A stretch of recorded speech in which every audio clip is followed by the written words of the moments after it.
पण जसं मागच्या काळामध्ये आपल्याकडे किनाऱ्यावर वाहून आलेले काही आपल्याला ड्रग्ज सापडले, त्याच्यावर पाकिस्तानचा शिक्का आहे आणि त्याला म्हणजे जे काही त्यांनी पॅकिंग केलं होतं ते मेड इन पाकिस्तान आहे, आतमध्ये ड्रग्ज होते।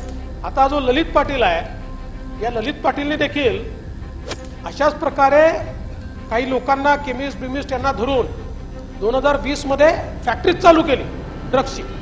कुठेही कोणालाही पाठीमागे सरकार घालणार नाही, घालू देणार नाही, कोणी असू द्या, कारण हा आपल्या पुढच्या भावी पिढीचा प्रश्न आहे। इंस्टाग्राम ही मार्केट प्लेस झाली आहे। इंस्टाग्रामवर ऑर्डर प्लेस होऊन इंस्टाग्रामवर गुगल पेनी किंवा कुठल्या तरी यांनी पैसे पे करून आणि मग कुरिअरच्या माध्यमातून त्या ठिकाणी डिलिव्हरी होते। ससून ही टेस्ट केस आहे आणि ससून मधल्या कारवाईतनं आपल्याला इतर रुग्णालयात देखील हा संदेश द्यायचा आहे की हे चालणार नाही। पहिल्यांदा तर हे जे अधिष्ठाता होते संजीव ठाकूर यांना कार्यमुक्त करण्यात आलेलं आहे आणि त्यांना अटक करण्याची आवश्यकता असेल तर कुठेही मागे पुढे पाहिलं जाणार नाही। शेवटी आपण म्हणजे तुम्ही अटक करणार का आणि मी अटक करणार असं आपल्याला सभागृहात सांगता येत नाही, ती एक न्यायिक प्रोसेस आहे। पण त्या संदर्भात त्यांचे धागेदोरे काही जरी सापडले, कोणाचेच, त्यांची व्यक्ती म्हणून मी म्हणतच नाही, तर निश्चितपणे त्या संदर्भातली कारवाई ही या ठिकाणी होणार आहे। आपण जे सांगितलं ती वस्तुस्थिती आहे की एक प्रकारे आंतरराष्ट्रीय स्तरावर हे षडयंत्र चाललेलं आहे। पुढे काही प्रश्न कदाचित आज ते चर्चेला येणार नाहीत, पण जसं मागच्या काळामध्ये आपल्याकडे किनाऱ्यावर वाहून आलेले काही आपल्याला ड्रग्ज सापडले, त्याच्यावर पाकिस्तानचा शिक्का आहे आणि त्याला म्हणजे जे काही त्यांनी पॅकिंग केलं होतं ते मेड इन पाकिस्तान आहे, आतमध्ये ड्रग्ज होते। तर एक हे षडयंत्र चाललेलंच आहे, पण त्याच्यापेक्षा सगळ्यात वाईट हे आहे की आपल्याकडे आपल्या देशातले लोक हे वेगवेगळ्या प्रकारे, कारण हे काय क्युरेटेड ड्रग्ज तयार करणं थोडं सोपं आहे, वेगवेगळ्या फॅक्टरीजमध्ये ड्रग तयार होत आहेत। म्हणून आपण जवळपास जेव्हापासनं माननीय देशाचे गृहमंत्री यांनी राज्यांच्या गृहमंत्र्यांची आणि राज्यांच्या डीजीची बैठक घेतली आणि सगळ्या गोष्टी केंद्रीय एजन्सीकडे देण्याच्या ऐवजी तुमच्या ज्या ज्या डेडिकेटेड एजन्सीज आहेत त्यांनी एकमेकाला मदत करा असं सांगितलं आणि त्याची एक व्यवस्था उभी केली। तेव्हापासनं वेगवेगळ्या राज्यांमध्ये इंटेलिजन्स शेअरिंग सुरू झालंय आणि त्यामुळेच आपण बघतोय की रोज आपण कुठे ना कुठे छापा मारतोय, त्या ठिकाणी ड्रग्सचा तो जो काही फॅक्टऱ्या तयार केल्या त्या आपण बंद करतोय। आता जो ललित पाटील आहे, या ललित पाटीलने देखील अशाच प्रकारे काही लोकांना केमिस्ट बिमिस्ट यांना धरून 2020 मध्ये फॅक्टरीज चालू केली ड्रग्सची आणि मग त्यानंतर तो पकडला गेला आणि त्यानंतर म्हणजे जे काही घडलं ते तर आपल्याला माहितीच आहे, त्यातले काही खुलासे मी नंतर देखील आपल्याला करणार आहे।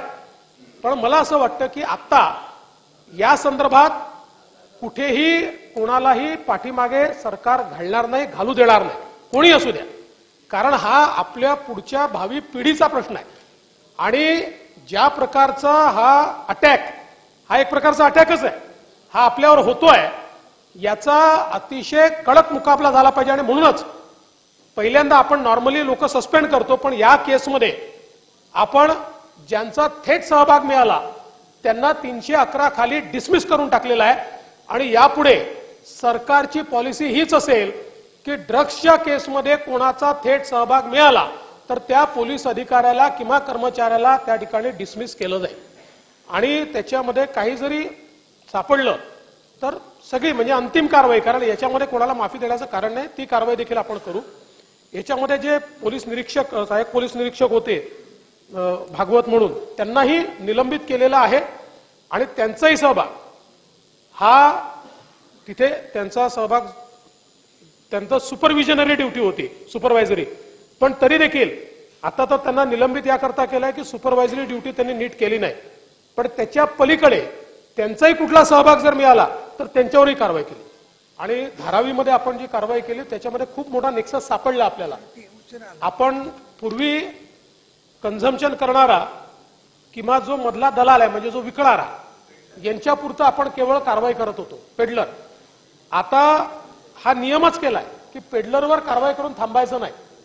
पेडलरनी कुठनं आणलं, त्याचा कोणाशी संबंध होता, आणि अशा प्रकारची कारवाई केल्यानंतर धारावीच्या प्रकरणामध्ये आपण अगदी शेवटपर्यंत टोकापर्यंत पोहोचलो आणि आपल्याला त्या ठिकाणी सापडले. त्यामुळे आता पहिल्यांदा म्हणजे आपल्याकडे अँटी नार्कोटिक सेल जो होता हा काही सगळ्या पोलीस स्टेशनला नव्हता.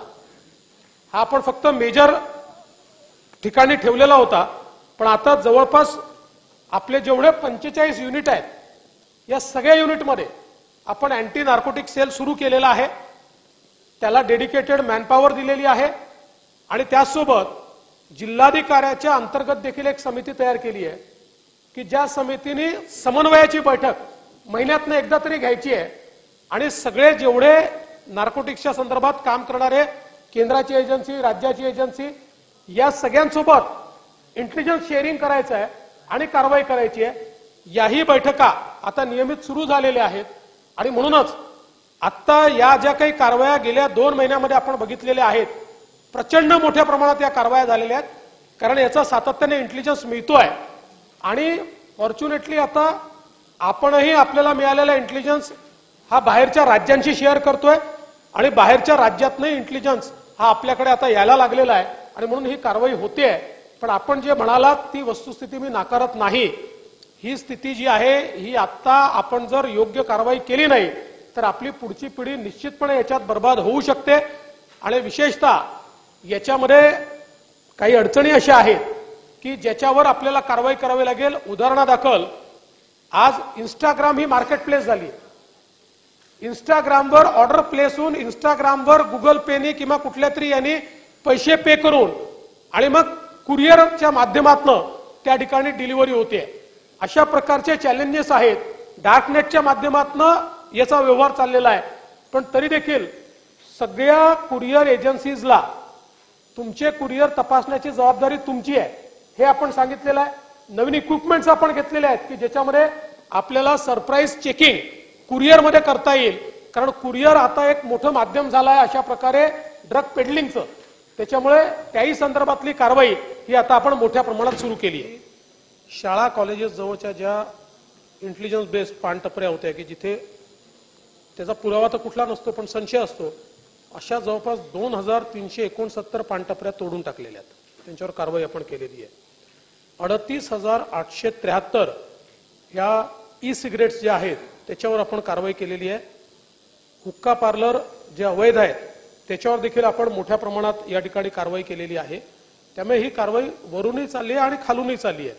आपण जे सांगितलं ही पण वस्तुस्थिती मी नाकारत नाही. कारण इझी मनी आहे आणि त्याच्यामुळे अनेक लोक सोपा पैसा मिळतोय त्यांना वाटतच नाही की आपण काहीतरी क्राईम करतोय आणि या ठिकाणी अशा प्रकारची विक्री करतायत.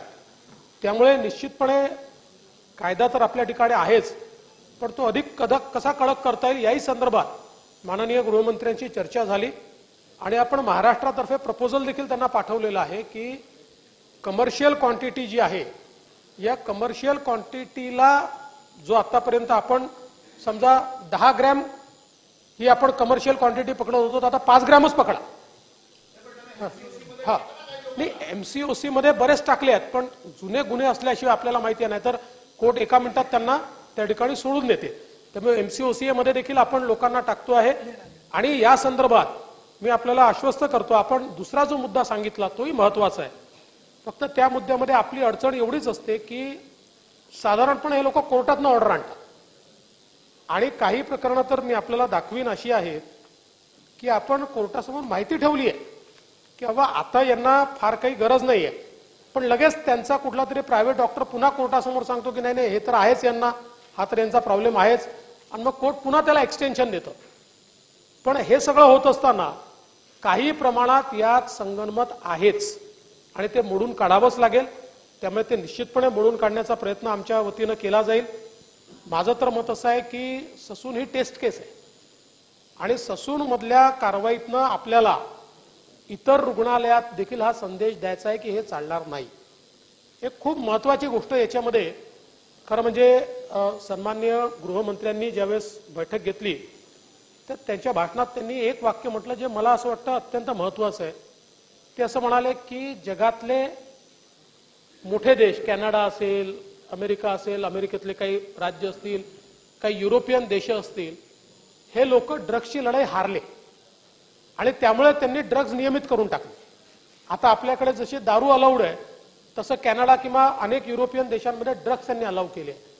पण गृहमंत्री म्हणाले भारतामध्ये आपण अजून ही लढाई हारलो नाहीये. आत्ता जर आपण ही लढाई योग्य प्रकारे लढलो आणि याच्यावर आळा आणू शकलो तर आपल्यावर ही पाळी येणार नाही.